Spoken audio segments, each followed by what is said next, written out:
If you've ever thought, damn, clubs are way too expensive, well then you need to know about Tacomo Golf. We've blended premium materials, Scandinavian design, striking performance, and boom, that's Tacomo, baby. Check them out at TacomoGolf.com. Imagine playing real NHL hockey the way you play EA Sports NHL hockey, just going around looking for big hits, because that's basically what Noah Juulsen does for the Vancouver Canucks. At the end of the second period, the Oilers are up 1, and on the forecheck, Noah Juulsen steps up from the blue line and fully commits to the big hit.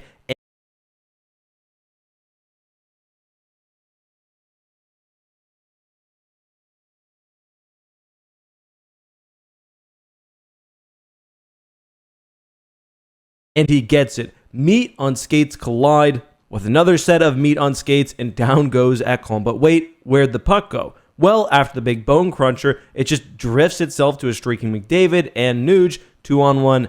And of course, Nuge makes no mistake, ripping a wicked wrister far side down low. And that is why you don't play hockey like you play Chell, leaving your D and goalie out to dry at the end of the period. Also, check out the quick skates on McDavid during the Nuge celly. As Nuge goes down to celebrate, Connor quickly reverses his skating, giving him time.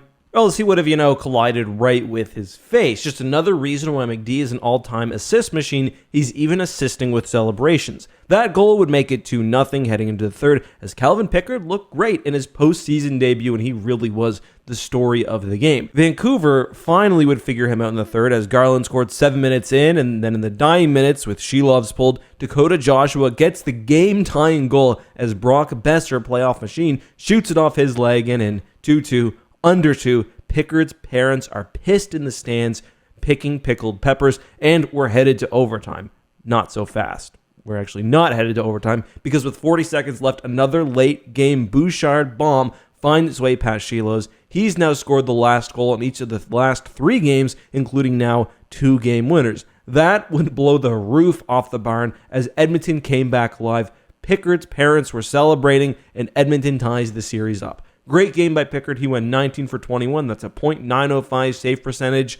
And, that's not the best save percentage numbers-wise, but as long as it's over 900, Edmonton will take it. Stuart Skinner has had, historically bad numbers. Just so bad. But after the game, Rick Tocchet didn't hold back any punches, saying that there's 5 or 6 guys that need to start showing up, and specifically, he called out Pettersson, and he should. But the series is tied up heading back to BC for Games 5, and man, I hope this series goes the distance. As a neutral fan who's happy for either Canadian team, it's been incredibly interesting and fun hockey, although man, those 11:30 my time starts are brutal. But what did you think of Tocchet calling out his team, and how do you think Pickard's first start looked? Should he get the start for Game 5? Let us know your thoughts down below. By the way, I do think he should start. The teams seem to play better around him and more confidently, so ride the hot hand. Welcome to DraftKings Casino. Thinking I'm gonna start cutting carbs. I need to drop my belly fat. If you want to drop... This series is so wild.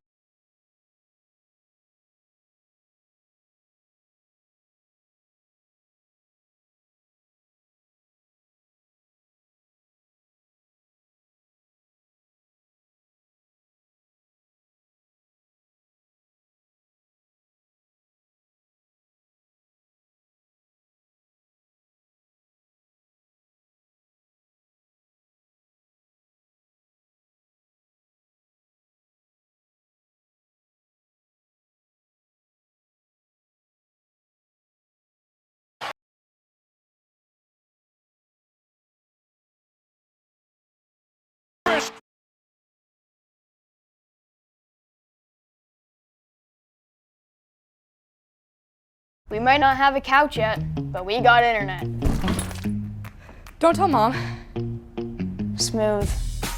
Your new home deserves Xfinity and Wild, man. You've got Pickard versus Shelovs, 2 goalies who last started against each other in the AHL playoffs. Game 1 had a crazy Canucks comeback capped off by Connor Garland's goal. Game 2 ended in overtime on an own goal. And Game 3 ended with, well, you know what. Through 3 games, this series was already full of storylines and villains on both sides. Especially with what came out of that Game 3, you had to be wondering what was coming for the encore. Well, Corey Perry made like an Easter egg reference to it, man, that made me laugh. But compared to what we saw in Game 3, this one was pretty tame. As you would expect though with how the series has gone so far, we got another wild finish. It started on an Oiler power play, surprise, surprise. McDavid gets the puck and cuts directly to the middle of the ice. Not 1, not 2, but 3 Canucks collapse on him, leaving Draisaitl wide open in the Draisaitl zone, slips it over to him. That's a classic 97-29 power play goal. Then we go to the end of the second period. I love this play from Matthias Ekholm. He's not getting blindsided or anything here. He knows he has to take that hit to make the play. It creates a 2-on-1. Nugent Hopkins goes in and shoots it in my favorite spot, above the pad, under the blocker on a left catching goalie. Man, how much do the Oilers just wish they had 6 Matthias Ekholms on D? And speaking of plays I love, yes, there was no doubt that was a great shot by Connor Garland to put the Canucks back within 1, but watch Lindholm, that little touch pass through the legs right onto Garland's tape was sublime. Then with a minute 42 to go, because again, this series just can't get enough of the theatrics, the Canucks claw back and get a scrambly one in front. I had a feeling that Besser shot went off somebody, I just wasn't sure who. Apparently it's Dakota Joshua. At that point I was thinking, oh boy, here we go, overtime again. Ian Cole, turn your stick upside down when the Oilers throw it in front. But then almost exactly a minute after the Canucks goal, even straight on like Bouchard was here, this is still tough to do, man. He's got to get through Lindholm and JT Miller here. That's the hard part. Because he did that, he didn't need the shot to be incredibly hard or incredibly accurate. It's a seeing eye threader that gets through Shilov's 7-hole. That's how this game got decided, with 39 seconds left. This series is on the good stuff. It's completely hallucinating. Every game has had a can't miss ending, and this one was no different. I still can't get over the goalie thing, man. I mean, so much gets made of that in the regular season and in the off season. You hear people say you need a great goalie if you want to win in the playoffs. You need a star goalie. And a lot of times that's true, but here we are deep in the second round, and you've got 2 guys who combined played 27 games this year and started against each other in the AHL playoffs last year. That just blows my mind. As usual, give me your thoughts on this in the comments. Series is tied again 2-2. Who's winning it? Let me know. And is it in 6 or in 7? Please consider subscribing. I'll see you in the next one. You're awesome.